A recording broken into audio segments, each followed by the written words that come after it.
I will say that Dad, Mark, was, whenever I had something that held me up from contracting in these timesheets, he would come down and just make sure everything was okay. So just for entertainment, I would make things not work. They're like, hey, I love this story. So would you just like put something in that was like not make it work?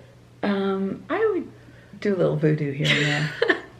I love So it. he would come down and visit if things weren't working. I think when you spend enough time with somebody and you don't want to be without them is when you kind of know. Welcome back to another episode of All Over the Place with Layne Fable with another special quarantine edition. Today's guest is a CEO of a boutique advertising agency in New York City. She is the voice of Siri, and she is my mom, Kathy Fable. Now I'm the voice of Siri. People think that you have a a better voice than Siri, they say. People either love or hate my voice. It's kind of really, one of those. It's funny though, because you guys will say that my mom sounds like Siri, and I don't know if any of us think that you sound like Siri. But in the vlogs, I think I could see it. I sound like Siri when I'm yelling at you. No, you do not. I don't know how your voice is lower than mine, but it's all good. I'll edit it. My voice is always lower than No, your voice is literally never lower.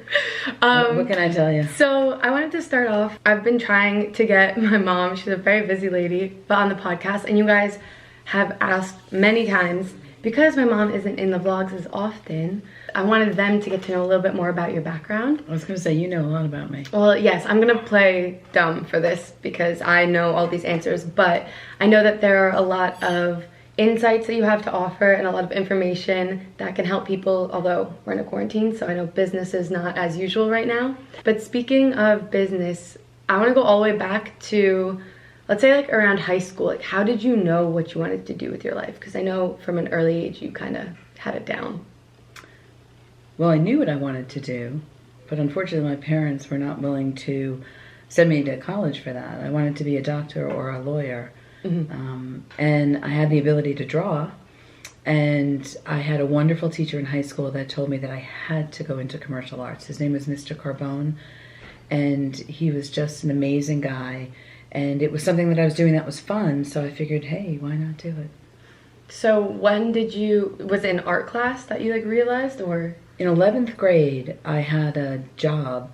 I think I made $500 doing ads for an alarm company. And $500 was more than I made in an entire summer. Yeah, that's a lot. A camp, well, yeah, especially, in the 70s, the late 70s. So I wound up doing this job, and it was so easy to do, and I got paid right away. And being a camp counselor, I think I worked all summer and relied heavily on tips. I don't even think I made $500. And it just seemed like something that was really kind of easy and logical to do, and it was fun.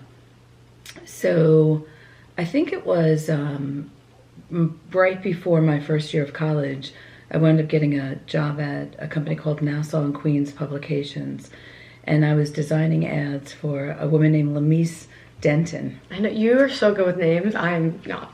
And I became kind of the employee between Lamise Denton at Nassau and Queens and this guy named Dave Negrin, who I used to draw illustrations for. I would get $5 an illustration to trace over with a rapidograph pen different product shots, like little bottles of Prel shampoo and all sorts of different things that they would put in these weekly flyers.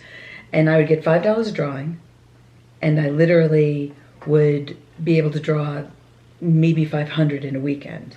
So I think my father couldn't believe how much money I was making. He's like, you really keep doing it? Yeah, you really need to keep doing this. And it was really easy, and it was fun, and I could do it kind of on my own time. But I kind of became the employee fight between these two groups within the same building. And I remember I was making $12 an hour, and they offered me $15 an hour to jump ship and go work for the other company within the same building. So I did. And $15 an hour was a lot of money back then. That's like minimum wage in New York City now. So back then that was really a lot. So it was good money. But I really want to dive into like how you started your own company, because I think obviously that is something that not everyone can do and have a successful company for decades. So when did you decide that, like, once you realized you were going to be an advertising, well, actually, let's go back. Where did you go to college? I went to the Fashion Institute of Technology, and it was a wonderful choice for me. Again, my parents said that I was very fortunate because I didn't have to take out student loans. My parents saved enough money for all of us to go to college. And with 5 kids, that's a lot. But the one qualification was it had to be a New York State university. So in-state tuition. I lived in New York. It had to be a state university, so you paid lower tuition. So it was between a couple of schools, and I, of course, had my eye on some private schools like School of Visual Arts and Pratt, and my parents were not really into it. But FIT really was a wonderful choice. It was a very competitive environment, and I was an advertising design major, and at the time they had somewhat courses set up based on the business, and nothing was computerized, so we were taught how to do mechanicals and how to do magic marker comps and things of that nature, but it was... That's so foreign now, I feel like. It's so foreign, nobody does it. Yeah. But at the time it was something that if you could do it well, there was endless work for you. So I was very fortunate, and I did well. Dad, can you please eat in the sunroom? Please, thank you. Pretty please. Yeah. I hear every spoon driving me bonkers. And after FIT, what was your next move? Well, I was an RA in school, in college. So once I graduated, I had room and board and this job as a counselor at FIT for the summer.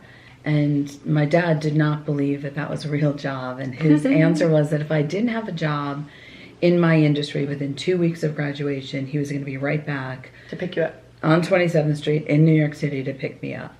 And bring you home? Was that like to help with your younger siblings? Or? And I had 2 little sisters that were so that's why he wanted you home. Younger.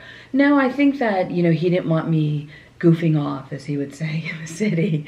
And, well, I did manage to have fun while I was in the city. I definitely worked hard. So while I had this job and I had free room and board, I think I was on duty 1 24-hour period a week or maybe twice a week. But I had access to the office and I could do my resume, and I had a real impetus to get a job quickly. So I wound up getting a job at the Society of Illustrators. It was a freelance job. And at that job, it was a temporary job, and we were collecting entries for a competition. And with that, I worked for a woman named Wendy Crabb, and there were all sorts of designers bringing in their entries, from Massimo Vignelli to like every designer you would ever want to meet was coming in. You got to see them all. Not all of them, but a lot of them. But you had to see their designs. I got to see all of their designs, and some of them I actually got to keep. Their extra books. At the end of the competition. But it was a great experience, but it was temporary. And at the end of that, Wendy said, you know, my husband is looking for an assistant at Lieber Katz Partners. And I knew nothing about Lieber Katz Partners. All I knew is I had to have a job or I was going home. So I wound up interviewing for this job with a wonderful man named Ian Summers. He was one of the most creative... I follow him on Instagram still. Yeah. He was one of the most creative men that I had met in the industry, and just a really good-hearted person, just very pleasant, very upbeat. And I was his assistant at this advertising agency, but what I didn't know was on my first day they asked me to take a typing test. And I was like, oh my gosh, this is going to be horrible.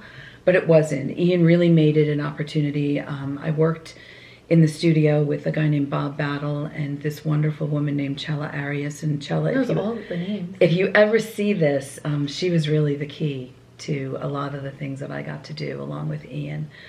But Ian gave me an opportunity to really assist people with creative. I had to do everything he needed me to do, but he would invite me to these meetings, so I would see these incredibly impressive people making presentations and how they would come up with creative. And we were in the General Motors building. So, I mean, it was a big, amazing job. Opportunity.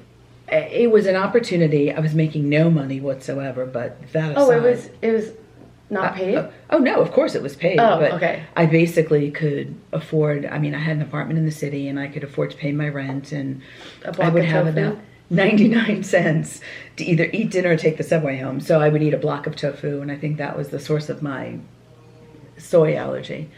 But Can you hear him in your headphones? I can. Sorry, we're in quarantine and Shane's upstairs playing video games and screaming. Oh, I thought that was Dad. No, that's Shane going, no.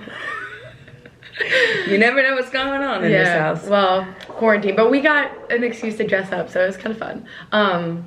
Okay, so then after working there, what was the kind of, like, what ignited you to be like, I want to start my own company? Like, I can have my own agency. Oh, it was many years after working there. Mm-hmm. So from there, I went to an agency. Chella left. Chella Arias left and went to an agency called Dancer Fitzgerald Sample and took me with her as her assistant art director. Okay. Took me with her to Dancer Fitzgerald Sample. Dancer Fitzgerald Sample then became Saatchi and Saatchi eventually. But within my first 2 weeks of working at Dancer Fitzgerald Sample, Chella quit. And I was like, oh geez, I've been here 2 weeks and she's leaving and I'm screwed. Alone. No, I didn't think, who am I going to be assistant to? Yeah. But what happened was I got her job. It took a while, it was within a year, but they made me a full-fledged art director. I still have the letter from the creative director, Bob That's Gaffney. awesome. There I worked for a really wonderful woman, Janet Anfuso, who was a perfectionist to, a new level of anything that I'd ever seen. But she taught me a lot, and she was really wonderful to have as a boss, and we're still in touch. But interestingly enough, I left that agency. I went to another. I worked at an agency called Scally McCabe Sloves, which I thought was one of the most amazing agencies. It was truly a creative agency, and we did some really great work. We worked on the Purdue account. But what made you realize, like, I want to kind of go off on my own? I'm not to that point yet. I'm not gonna know these names. So what's up? You ladies look Dad, marvelous. Dad. And I want to hear the story about how you met your wonderful husband. I then went to an agency called Low Marshock, and at Low Marshock, it was an interesting place to work. Again, a lot of great opportunities, but for a number of reasons that I won't go into, I decided I was going to leave. And I had a lot of work that I worked on the Xerox account, which was wonderful. I got to fly around on the Xerox private jet. But Rochester's not exactly, the most dynamic place to go. And I wound up having a lot of kind of work on the side. And there was a company called Synchronol. They were the first infomercial business. Infomercials. And infomercials are these long format commercials. And at the time, Synchronol was launching a product, and once it was a success, they had to build out the brand. So there was a lot of work for me to do on the side if I wanted to. And traditionally, if you work at an agency, doing freelance work on the side is kind of a taboo. So I wound up having an opportunity to start designing things that were happening for Synchronol.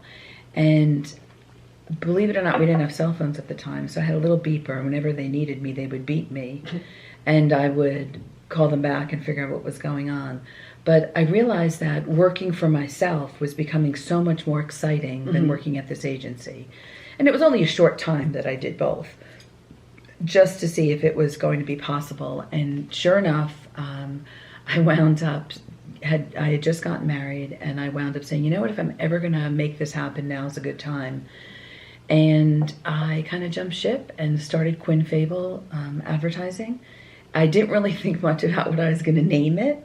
I didn't really think much. I didn't have a business plan. I just had a lot of work. And Let's just get started. And a lot of ability to get the work done and do it well. And once you do one job well, a lot of people come back to you. Yeah, your work speaks for yourself. Correct. So once you started, what age were you when you started Quinn Fable Advertising? 27. So it was actually like 2 days before my 27th birthday. Really? But what's really interesting is I've always believed it wouldn't matter if I was doing advertising or cleaning houses or sewing dresses. Whatever I would do, I have a really good work ethic. And I have no problem working hard. I have no problem doing everything necessary to get something Definitely. done. We call her Action Kathy, because if you want something done, you go to my mom. And then it's done probably within like 24 hours. If it's possible. Well, yeah, but people knew, anyone that hired me knew that I was going to pay attention. And a lot of the people that hired me were people that I worked with at agencies who thought that I was the biggest pain in the ass because I would always ask questions and I would always follow up, and I would say, I can't really get started until you get me these facts. And they would be like, geez, can't you just do the job? And I'd be like, no, I need this to make sure we're off in the right direction. And while they hated me, they knew I was going to do the best job. So a lot of those people immediately called me and started giving me work for wherever they were, at different brands or, you know, different projects that they had. So I was kind of lucky in that I met a lot of people. They kind of thought of me as a very hard worker and a very creative person. So many people gave me work. And from there, it just kind of grew. That's amazing. And so going back, so you said you didn't know really, like you didn't think much of naming it. And since it is Quinn Fable, Quinn is my mom's maiden name and Fable is our last name now, my dad's last name. So I want to hear your rendition of when you met Dad, because I know in his episode that aired last Monday, which I've seen. I know my mom was watching it and I heard her comments as she was listening. She was like, that's not true. That's not how it happened. So to set the record straight. So we did meet at Lieber Katz Partners. Mark worked on the 42nd floor and he was a big deal walking around in his Armani suits and making a lot more money than I was making. I worked on the 18th floor, so he had the floor wrong.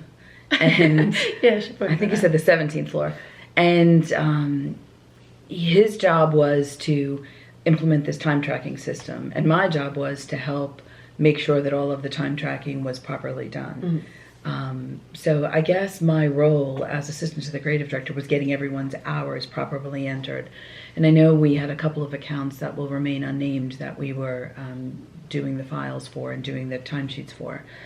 And I wound up, you know, for the measly amount of money that I was making, I had to go work on weekends. So I was getting time and a half, which was great. So I was willing to do that. And Dad, you know, I was really the pair of hands that was going to help him get all these timesheets done. And it was surely not what I wanted to do. And he loves to say that I kind of flipped my hair back, which was impossible because I had really short hair then. And I flipped my hair back and I said, I'm an art director, I don't do that. And that's so not he true. didn't tell us that. Wait, I know. That's he tells that to everybody though. So that really didn't happen. But I will say that I was not interested in doing this, and I was really... you just wanted to get to the work. I really wanted to do creative work, so it was kind of a pain in the neck. But he was in my face all the time. I smoked cigarettes at the time, and he was constantly complaining that I smoked cigarettes around his computer, and I was ruining things. I can't believe you smoke cigarettes. I mean, obviously, things change, people change, but knowing you now, the fact that you still smoke cigarettes is like baffling. I'm the anti-smoker. Baffling to me.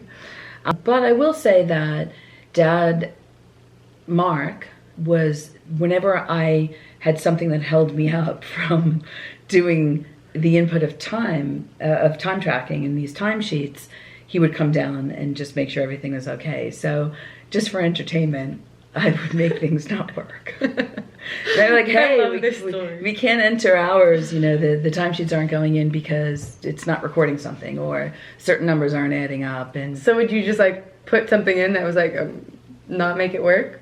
I would do a little voodoo here and there. I love it. So he would come down and visit if things weren't working. But and what was his line with the smoking? Because I know we were talking about how he said you were ruining his computers and whatever. Oh, he hated cigarette smoke. Later on when we were dating, he told me he could never ever live with anyone that smoked, and or he would never marry anyone that would smoke. He could never live with anyone. Never live with anyone. And I quit cold turkey, so I never smoked. I never smoked again. Why are we hearing music?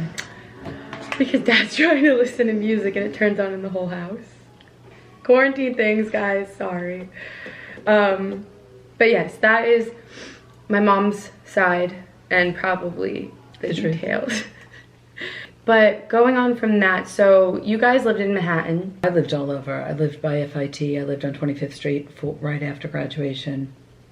Then from there I moved to the East Village before it was cool to live in the East Village. I know, now it's like where you want to be. Oh, I would never. Back then. Never. They couldn't give me an apartment there. Oh. Yeah, but now it's nice.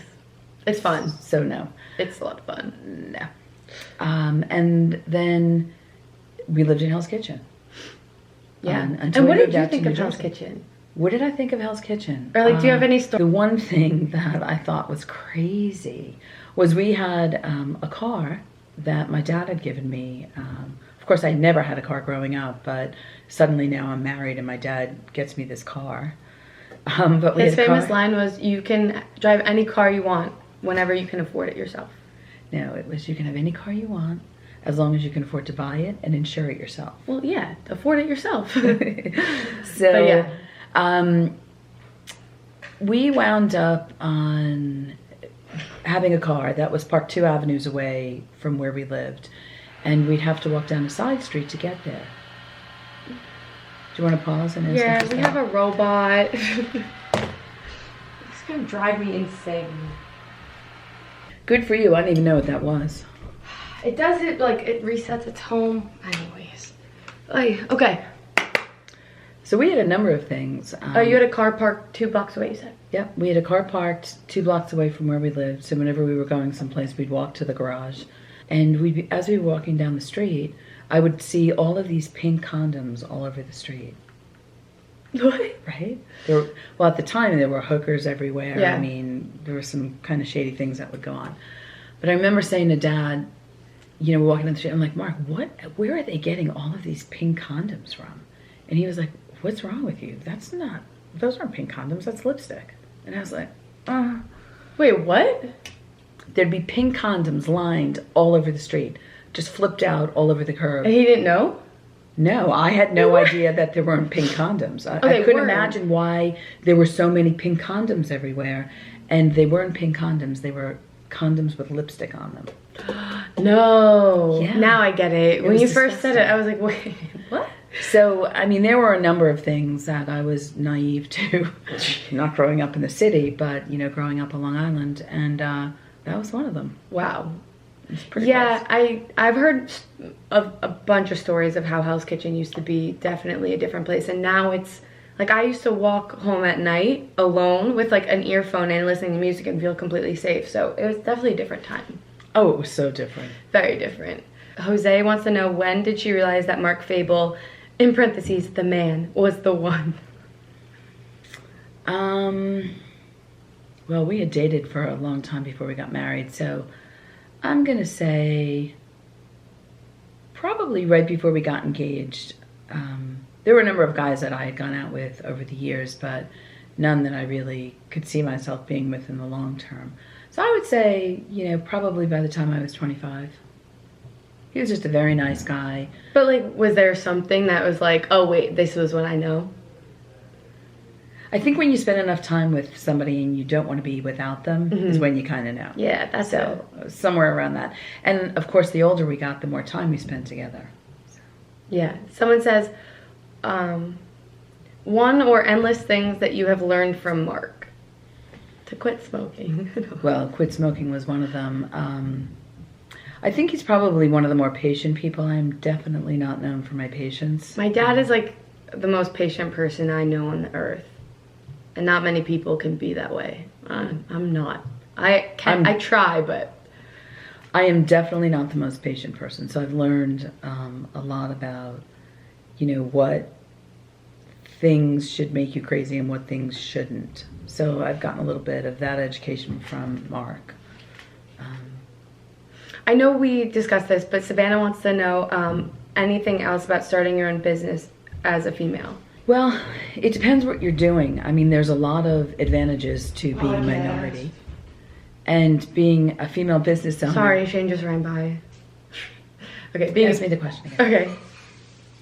There are a lot of advantages depending on what you do and what line of industry you're in. But being a women-owned business is considered a minority-owned business. And for large companies, they look to have the level of diversity that's needed.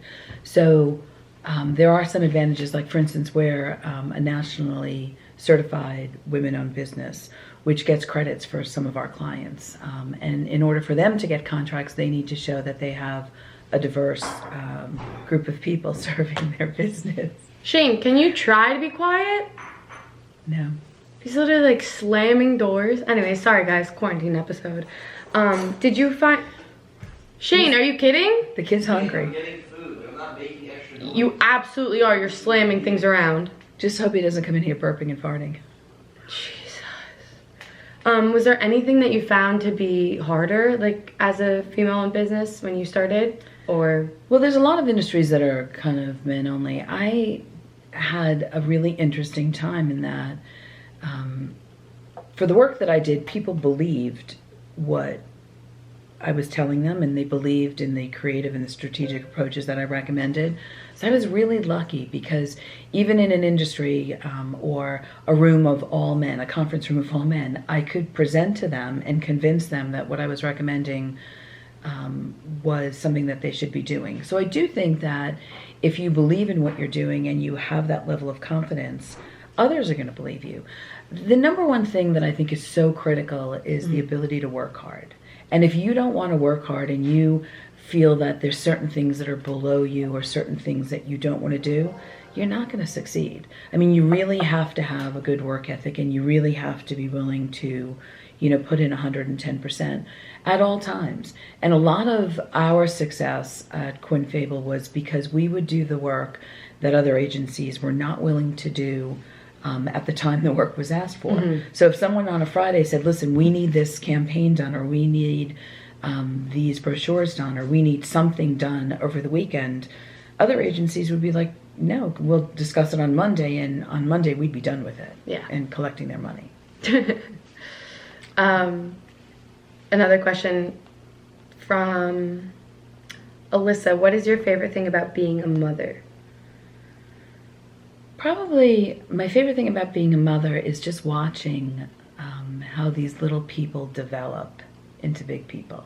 There's something really wonderful about seeing a little baby, and of course you have no idea what you're going to get, about seeing a little baby and then seeing this baby be a toddler and then a little person and then, a mini little person and then an adult. And it's, one story that Dad told that wasn't true. It was kind of true, you just made me think of it, was Quinn. And of course... kindergarten. At kindergarten. And we took off the day of work to take him to kindergarten. And we literally... I remember exactly what he was wearing, down to his socks. And we took him to school, and just as we pulled up, he turned to us and he said, whatever you do, don't hold my hand and don't kiss me. Bye! And he hopped out of the car and left. And we were like, what? That was probably the most anticlimactic, terrible situation and outcome we had expected from this. We thought he was going to cry, or he was not going to go, or... You're going to go in and take a picture of him, maybe, like... You never cried at school either. No, Shane, forget it. You couldn't leave him? No, he would start vomiting. And then they were like, all right, pack the kid up, he's got to go. Once Shane saw that we were kind of leaving and distancing ourselves, it was a lollipop school, and he was young, but he wanted to go to this school, or at least I thought he did. We would bring him there, and he literally worked himself up into such a tizzy as he saw us leaving that he'd start projectile vomiting. And they were like, you know what, this kid can't stay here. Pack him up, he's got to go. That's incredible. And a year later, he went back to that school and was much better, but he was not having it. He did not want me to leave him. That's so funny. Which of your traits and qualities do you share with Quinn, Shane, and I, if you think? I think Quinn and I have the same level of impatience. That's an absolute given. I think you and I share a level of creativity. Yeah. And I think Shane shares a level of compassion, because I think I am always overly concerned about making sure that everyone is kind of happy and, Yeah. Okay. Well, someone wanted to know. You could have given me these questions in advance. I don't say no. That's the whole point of a podcast here. It's on the spot. Safety factors that you worry about when I travel. I at times don't think that you get how big and bad of a world. Oh, I get it. I don't think so. I definitely see it through rose-colored glasses, though. I definitely see it as... But in my defense, if you haven't been to certain countries, like things, the news makes it look terrible. Well, the one good thing is the anti-malaria drug that you had is what they're using for coronavirus now. So you've got it in your system. yeah, they say that doesn't leave your system, but Yeah. I think that's also the reason I have rashes But your travels, I think you've gone to some remote places that have put you in situations that could be dangerous, unbeknownst to you. Absolutely, but I also think being in New York City daily, we encounter that all the time. So we could be in a dangerous situation walking to work, like when that scissor fell out of the sky a block away from our office. That was crazy. Walking to the office, and out of nowhere, I kid you not, it was 2 inches in front of my face, a scissor falls and hits the sidewalk, and I was just like... That could have been bad. And I was like, if I was 1 step quicker, that would have gone directly through my skull. I often think about all of the accidents I've seen in New York, all of the places I could have been on September 11th. You know, all of the weird things I've seen. I've seen people like right in front of me get hit by buses or cars or taxis and flip in the air. So, you know, as Grandma says, I often think that, you know, when it's your time, it's your time. But I do think that there's a level of awareness. I think I'm crazy aware of things. Yeah. And, you know, there's a level of awareness that some people have and some people don't. I'm definitely hyper aware when I travel. Like, I look at everybody. But that also comes from being in Manhattan, because you have to be that way when you're walking around the city alone at night as well. I think so. You know, you've got to be careful. I mean, I'll tell you another story. Dad and I were coming down 44th Street by Schubert Alley one night, and we were in our late 20s. And, you know, Action Kathy, as I often say, you know, we're walking down the street and there's 3 people. It looked like a guy and a girl getting mugged right by Schubert Alley. And we're across the street. And as we're approaching, I'm like, we've got to go help them. Yeah. And I grabbed Dad to go run. And he's like, what are you, crazy? Get over here. And he's like, they're trying to get us over there. They're trying to involve us in this. And I'm like, they're getting mugged. And Dad was like, get over here. So we're standing there in the middle of the street, and I start screaming at the top of my lungs. My mom can scream. I have a very, very loud voice. Police, police. And they turned around and they were like, F you. And they were obviously trying to get us over there so they could rob us. And that was when you learned the street smarts of... There are certain things. I mean, I'm always willing to help people, which kind of, I think, can be dangerous and a fault at sometimes. Yeah, if you're not careful. But... No, that was one of the ones where I learned, and Dad was on the money. They definitely wanted to suck us into this. That's crazy. Rob us. I mean, I've come across some crazy people in Manhattan, but luckily nothing quite like that. I've seen some crazies too. Patrick wants to know, who is your favorite child? Tell us how naughty Layne was as a kid. Who is my favorite? Well, it depends who you ask who my favorite child is. Everyone we has all a know. Different answer. Someone else literally asked. Ready? I'll show you it. Why is Shane the favorite? I'm not even the one who asked it. No, but I say you can't pick favorites, so I'm not gonna let her even answer that question. I don't think I have a favorite child. There's different things about all of you that I love. I mean, it seems that Shane's the favorite because you're looking at him when he's in college. Oh, it's because he's the youngest, and every mom has that spot for their youngest child that's like, this is my baby. He's gonna grow up. People can say that for the firstborn. People can say that for my only girl. No. Middle childs are notoriously... Everyone thinks you're the most spoiled. It's not about spoiled. It's about who's the favorite. It has nothing to do with being spoiled. Everyone thinks you're the favorite. No. Like who? Everyone. Who's everyone? Everyone I know. Name one person. Grandma does. No. Oh my goodness. Okay. Someone wants your recipe for your lemon bars. My recipe for my lemon bars. I ate them on the live and someone saw them. I'm sorry to say that's not a from scratch recipe. Yeah, no, that came really out of a box, but they were good. You need butter, eggs, and a box of this stuff that I made. But yeah, if you were to give someone advice on starting their own business, what is like something paramount or little like? You need to know what you do well, know why you're different from anybody else that does it, and you gotta work hard. You gotta work at it even when things are bad. You've got to just continually plug away. You've got to really put 110% effort into it. And I think that if it's something that you're dedicated to, that's gonna come across. And I think that if it's something that you're dedicated to, you're gonna do very well. Thanks, Sophia, for the question. Kate Ives said how she became the boss she is today. Well, we kind of went through that. Hi, Kate Eyes. I've always been somewhat bossy, I guess. No, like being like the boss, you know what I mean? Being like a CEO. And like, she meant it in a positive way, not bossy.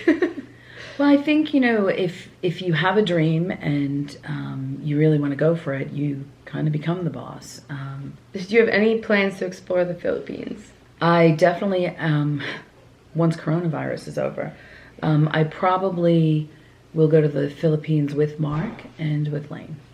I hope so. And Aileen would be so happy. I love Aileen. Aileen, you are the best. Yeah, my mom tried to get Aileen to stay. Wanted her to stay, yeah, you yeah. just really wanted her to stay extra. Another year, yeah. Do you have any funny memories of when Quinn, Shane, and I were little kids? Oh, tons of funny memories. Just tons. Thank you, Bern, for the question, by the way. Bern is a huge fan. I think my most fond memories, I can think of individual incidents, but my most fond memories were how they all got along. When I grew up, my sister and I were a year apart, and oh my God, did we have massive fights, like scratching, kicking. I mean, we would have fights. Really? Oh my gosh. And then she would jump on, we both shared a bedroom, and she would jump on the bed, and my dad would be coming up the stairs because he was all pissed off, and she'd dive under the covers and leave me jumping. And then I'd get beaten, yeah. But you guys always kind of got along. There was no hair pulling. There were not a lot of punching fight. There was none of that. I used to pinch Shane, but other than that, yeah, but it was like nominal. There were not a lot of physical fights. I think there's so many funny stories. Some of them I probably shouldn't tell and have them memorialized.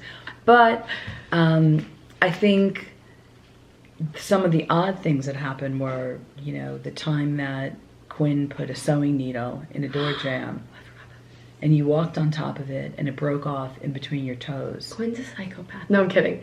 But it was kind of crazy. How old was he? I couldn't talk, so I was probably You were two. You were around 2, and so Quinn was around 6. 5. Oh. 5.5, 6, yeah. Yeah, we're 4 years apart.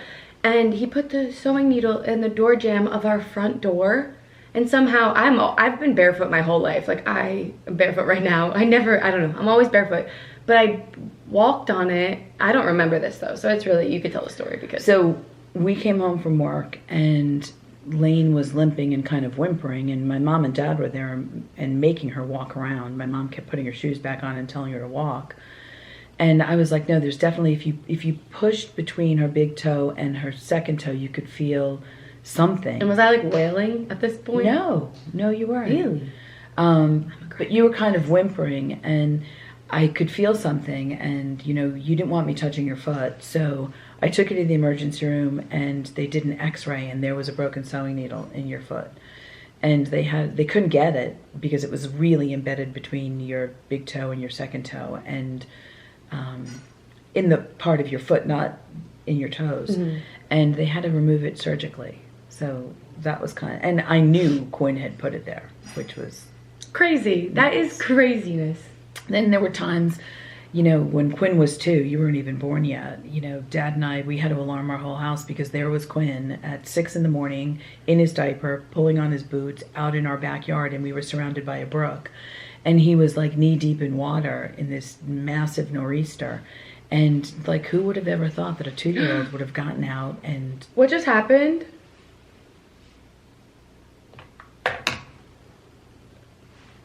What? Testing, 1, 2, 3. It's back. No, it's not back. That's gone. Oh my God. The whole thing is gone? The whole thing is gone? What the was that? I'm gonna vomit. Oh my God, that was so good too. Let's do it again. Yeah, but I don't want to ask the same questions because like that was still good. Let's see what it sounds like on that then. Or we can just do it again, Layne. Son of a bitch.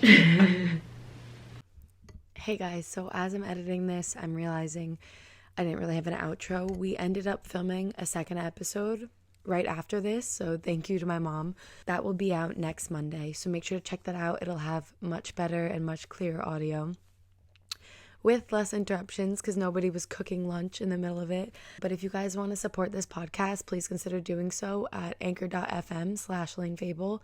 And Even if it's just 99 cents a month, it helps ensure that there will be future episodes every Monday at 7 a.m. And if you guys are watching on YouTube, make sure to leave the purple heart emoji because that is my mom's favorite color. Okay, I have to go finish editing this. Thank you guys for making it this far, even though it was just the camera's audio. I promise next week's will sound much better. Love you guys. Thanks for the support.